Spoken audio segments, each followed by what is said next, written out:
J'espère que vous allez bien, j'espère que vous vous portez bien.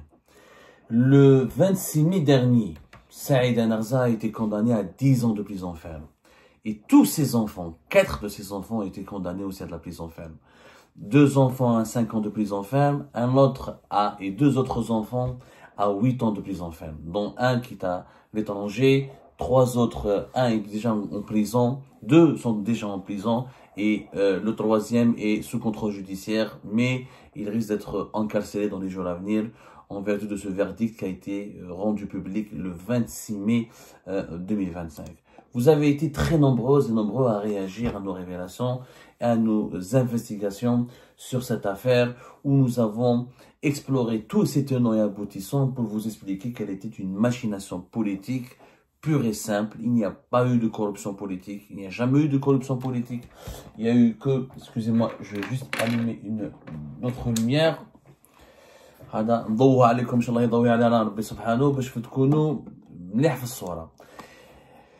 je disais que nous avons exploré tous les tenants et les aboutissants de ce scandale pour vous démontrer que c'est une machination politique. Nous l'avons dit à maintes reprises.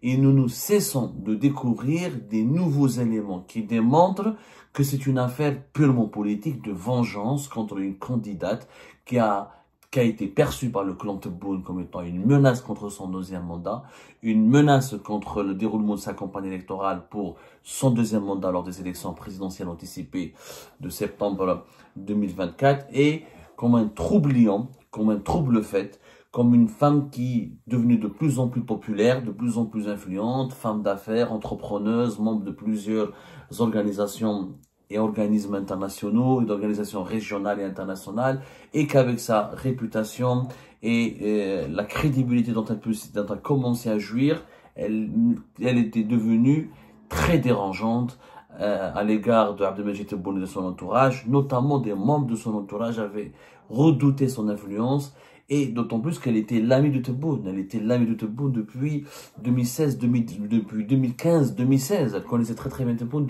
depuis plus de 10 ans. Et cette amitié est devenue une rivalité, et cette rivalité a donné lieu à une véritable cabale judiciaire. Pour ne pas dire, elle est devenue une sorte... Tebboune et son entourage ont commencé à développer à l'égard de Saïd Narza une animosité maladive qui est devenue une envie de vengeance et de revanche, de vengeance plutôt, même pas de revanche, parce que Saïd Narza n'a rien fait de particulier contre Tebboune et son entourage. Il y a eu la vengeance au nom d'une volonté coriace à travers laquelle le clan Tebboune voulait à tout prix punir Saïd Narza d'avoir osé les défier, parce qu'elle les a défiés. C'est ça le problème. Elle leur a dit non, je ne vais pas soutenir le 2e mandat, je ne vais pas me soumettre, je ne suis pas content du bilan, je ne suis pas contente, plutôt comme des millions d'Algériens, du bilan de ce 1er mandat, et je veux le meilleur pour mon pays, et je souhaite et je veux proposer autre chose à mon pays qu'un 2e mandat d'Abdelmajid Tebboune.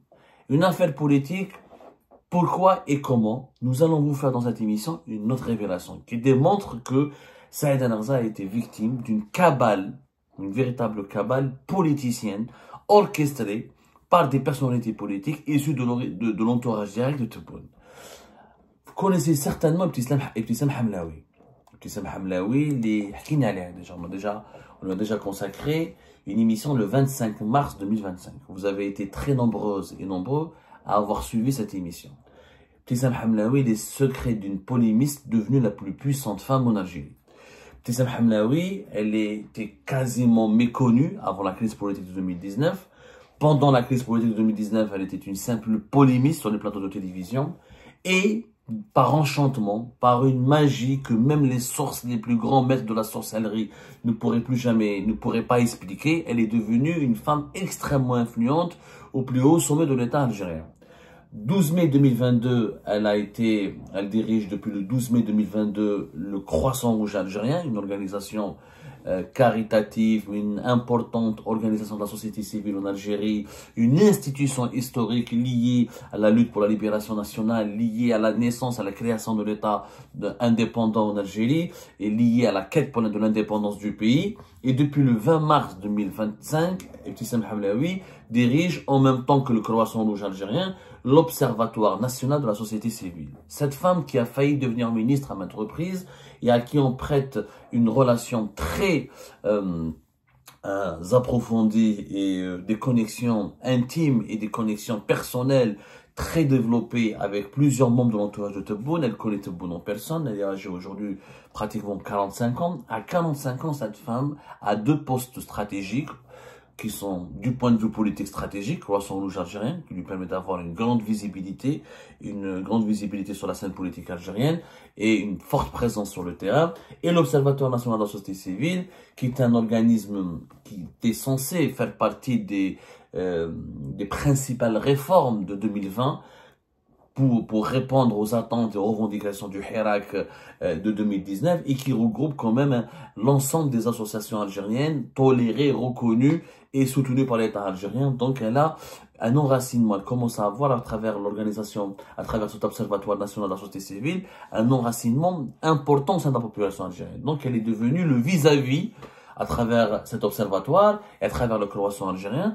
Ibtissam Hamlaoui, elle est le vis-à-vis de la population algérienne au niveau de l'État. C'est-à-dire c'est elle le vis-à-vis direct, c'est elle l'interlocutrice directe de la population algérienne en ce qui concerne les relations entre les gouvernants et les gouvernés et les dossiers de la misère sociale, des conditions de vie de la population algérienne et des attentes socio-économiques ou socio-politiques vis-à-vis de l'État algérien. C'est une femme extrêmement influente qui a fréquenté des officiers des services secrets, des généraux, des ministres, des conseillers de Tebboune.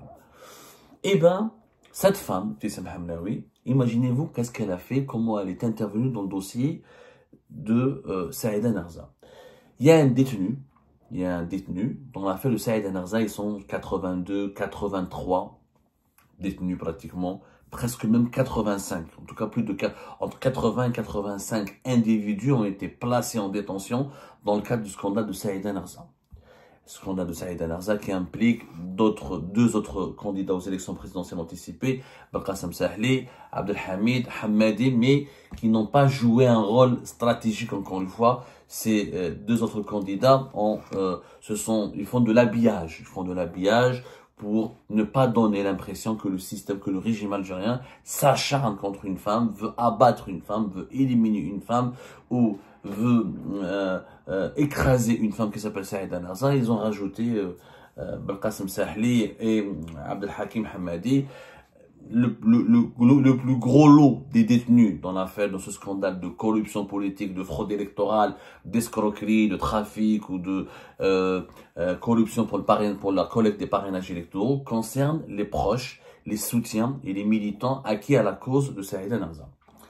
Parmi les détenus qui ont été emprisonnés depuis début août, fin juillet, début août notamment, ils ont été arrêtés, convoqués, placés en garde à vue fin juillet 2024 et placés sous mandat de dépôt et en détention provisoire début août 2024.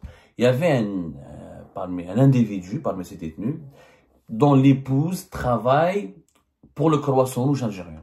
C'est-à-dire, elle travaille pour l'organisation pour cette institution dirigée depuis le 12 mai 2022 par Ibtissam Hamlaoui.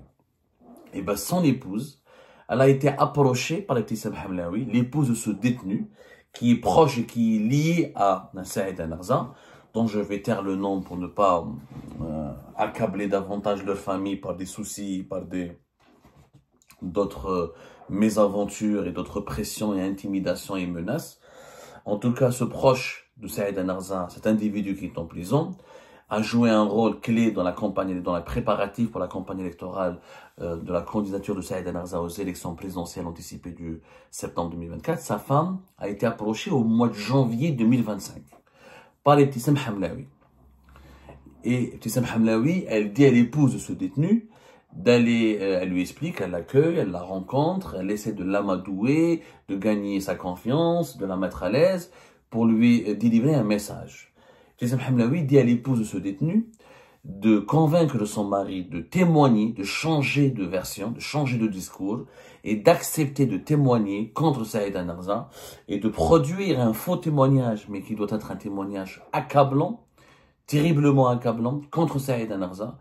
Et en contrepartie, Ibtissam Hamlaoui lui a promis une intervention de la part des conseillers de Abdelmajid Tebboune pour demander à la justice algérienne, lors du procès de Saïd Narza, de le disculper et de le libérer et de le remettre en liberté et de ne plus prolonger sa détention. Ça s'est passé en janvier 2025. Tout ce que je raconte là, les services de sécurité, les services secrets et la justice algérienne peuvent le vérifier. C'est très facile de vérifier. Il suffit juste de convoquer les acteurs de cette histoire et de mener une enquête précise et ils vous le diront la vérité. Donc je défie les services de sécurité et la justice d'enquêter sur ce que je suis en train de révéler. Ça s'est passé au cours du mois de janvier 2025. L'épouse a été approchée par Ibtissam Hamlaoui. Et Ibtissam Hamlaoui a voulu négocier avec l'épouse de ce détenu qui est emprisonné dans le cas du scandale de Saïd Narza, pour elle a voulu manipuler l'épouse, pour que l'épouse intervienne auprès de son mari, elle lui retourne le cerveau et elle l'oblige, elle lui propose de se retourner contre Saïd Narza, qui était une amie avec laquelle il a collaboré pendant plusieurs années dans diverses activités dans le cadre de la CGEA, la Confédération Générale des Entrepreneurs Algériens, avant de l'aider ou de militer à ses côtés pour les élections présidentielles anticipées de septembre 2024. L'épouse était naturellement choquée, bouleversée, ébranlée et secouée par cette proposition immorale, naturellement, profondément immorale, une proposition d'un, comment dirais-je, criminel. Je dirais c'est criminel d'aller utiliser l'épouse d'un détenu et de proposer à un détenu un deal, une sorte de deal. Tu témoignes, tu accuses à tort Saïd Narza, tu dis des mensonges, tu l'accuses de corruption, parce que qu'est-ce qui a été demandé à ce détenu? Ibtissam Hamlaoui a demandé, parler à travers l'épouse de ce détenu, elle lui a demandé de dire que Saïd Narza lui a donné de l'argent, qu'elle avait corrompu, qu'elle avait donné des enveloppes, qu'elle avait acheté des élus, qu'elle avait proposé de l'argent à des élus, qu'elle avait acheté ses parrainages électoraux, qu'elle a recouru à l'argent sale, à la corruption, pour préparer son dossier et pour collecter tous les parrainages électoraux et pour confectionner son dossier, le proposer et soumettre son dossier de candidature à l'autorité nationale indépendante des élections. L'épouse était naturellement, après avoir été choquée, elle a eu un sursaut. Bien sûr, je pense que l'être humain, il est faible. Vous imaginez quand vous avez un proche, un mari notamment pour une femme, qui est injustement emprisonné, incarcéré, la première tentation est de céder à ce genre de manipulation. Et la femme, cette femme algérienne, fière et intègre et honnête et digne de nos ancêtres et des valeurs nobles de notre société, elle a eu un sursaut d'honneur, un réveil, une prise de conscience. Elle a refusé donc de céder à cette immoralité, à cette manipulation et à cette combine honteuse et totalement dégueulasse. L'époux lui-même, le détenu qui est en prison, a refusé de céder à ce chantage. Il leur a dit, si je dois sortir de prison en disant des mensonges, en accablant Saïd Narza, en l'accusant à tort, en racontant ce qui n'est pas vrai, ou je serai complice d'un autre crime et je ne pourrai pas dormir la nuit, je n'aurai jamais la conscience tranquille, donc je préfère rester en prison. Donc cet homme qui a préféré la prison au mensonge, à la complicité, à l'immoralité, à la trahison, parce qu'on lui a demandé clairement de trahir Saïd Narza pour pouvoir sortir de prison. Il a refusé de trahir Saïd Narza, il a refusé de trahir son amie, celle avec laquelle il a travaillé pendant des années, et celle en qui il croyait, parce que les gens qui ont soutenu Saïd Narza, ils croyaient en elle, ils croyaient en ses idées, ils croyaient en son programme, ils n'étaient pas d'accord avec elle surtout, mais en tout cas il y avait un socle commun, il y avait un socle de valeurs communes, donc il a refusé de la trahir. Il a refusé de la trahir et de trahir ses propres valeurs. Parce que quand tu fais un faux témoignage, quand tu mens, quand tu vas dire au juge, Oui, on m'a donné des pots de vin, j'ai assisté à des versements de pots de vin, on m'a donné de l'argent pour acheter des voix, pour acheter des parrainages, pour acheter des élus, pour corrompre des élus. C'est pire que le mensonge, c'est un véritable crime. C'est un crime. Vous imaginez, on peut détruire l'innocence, la vie d'un individu, d'une personne, en colportant des fausses accusations. Des fausses accusations basées que sur du mensonge. Il a refusé de trahir. Parce que trahir, c'est ce qu'il y a de plus grave, peut-être dans une vie. Tu peux sortir de prison, tu peux guérir d'une maladie, mais tu pourras jamais guérir d'une mauvaise conscience provoquée par un sentiment de torture à cause d'une trahison. La trahison, c'est ce qu'il y a de pire à vivre. Les traîtres, au début, peuvent se réjouir d'avoir obtenu quelques contreparties prestigieuses, quelques avantages prestigieux, quelques objets de valeur, ou de l'argent, ou des solutions à leurs problèmes personnels. Mais avec le temps, avec l'âge, avec la vieillesse, l'histoire, la mauvaise conscience travaille tout ce qui est le subconscient profond d'un individu. Donc, le subconscient profond d'un individu. Donc, il n'a pas voulu trahir. Il a refusé la fabulation, il a refusé la tromperie, la trahison, il a préféré rester en prison. Cette histoire qui est encore une fois vérifiable. Elle est totalement vérifiable. Il suffit juste que la justice, que les services de sécurité fassent une enquête. C'est pas très compliqué. J'ai donné les noms, Ibtissam Hamlaoui, j'ai donné suffisamment d'indices et de descriptions très précises pour comprendre qui ont été les acteurs de ce scandale. L'intervention d'Ibtissam Hamlaoui, elle explique quoi? Elle explique que, voilà, c'est une machination politique. Ibtissam Hamlaoui ne l'a pas fait comme ça. Pour les beaux yeux de quelqu'un, si elle a fait cette intervention, si elle a voulu exercer des pressions sur l'épouse de ce détenu, c'est justement pour faire plaisir ou pour rendre service à un haut responsable dans l'entourage de Tebboune, parce qu'elle a parlé au nom de conseillers de Tebboune, et qui sont très connus, on les a cités dans l'émission sur le colonel Tarek, sur la sortie, sur la vidéo, l'intervention et la réponse de Saïd Narza à son verdict qui a été prononcé le jour même. Rappelez-vous, Saïd Narza, le 26 mai, lui-même, le jour même de son verdict, elle a fait une émission dans laquelle elle a raconté, elle a accusé le colonel Tarek, elle a parlé de certains commanditaires qui lui auraient demandé de monter un dossier de toutes pièces pour l'accabler, pour préparer éventuellement son emprisonnement et pour détruire ses entreprises et détruire sa famille.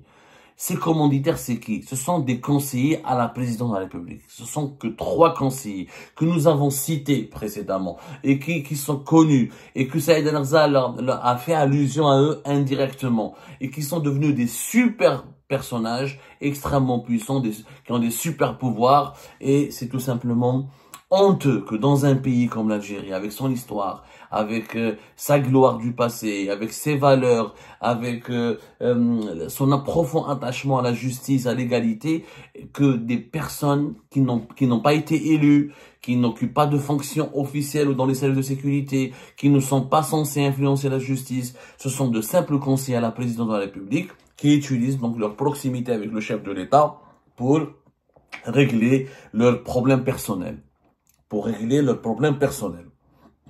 Ibtissam Hamlaoui a été instruite par ses conseillers d'intervenir auprès de l'épouse d'un détenu emprisonné dans l'affaire, dans le scandale dit de Saïd Narza. Au final, l'histoire s'est terminée par la démission de cette épouse qui a refusé de travailler avec Ibtissam Hamlaoui, qui a refusé de continuer à travailler au sein du Croissant Rouge algérien, et elle a préféré se ranger du côté de son mari, innocent, de le défendre, de défendre sa mémoire, de défendre son innocence dans la droiture et l'honnêteté et l'intégrité morale la plus absolue possible. Elle a refusé de se compromettre dans ce deal honteux et immoral, encore une fois, et dégueulasse. Quant à Ibtissam Hamlaoui, elle a tenté dans ce dossier-là d'arranger, de proposer de petits arrangements, de manigancer pour faire plaisir à ses parrains au palais présidentiel d'Al-Mouradia. L'État algérien sort de cette histoire sali, humilié et traîné dans la boue. J'appelle les services de sécurité à enclencher des investigations sérieuses sur ces révélations qui démontrent une nouvelle fois que Saïd Narza, tout ce qui lui est arrivé, tout ce qui lui arrive, tout son procès, tout son verdict repose encore une fois sur une machination politique fondée sur un projet et un dessein de vengeance personnelle.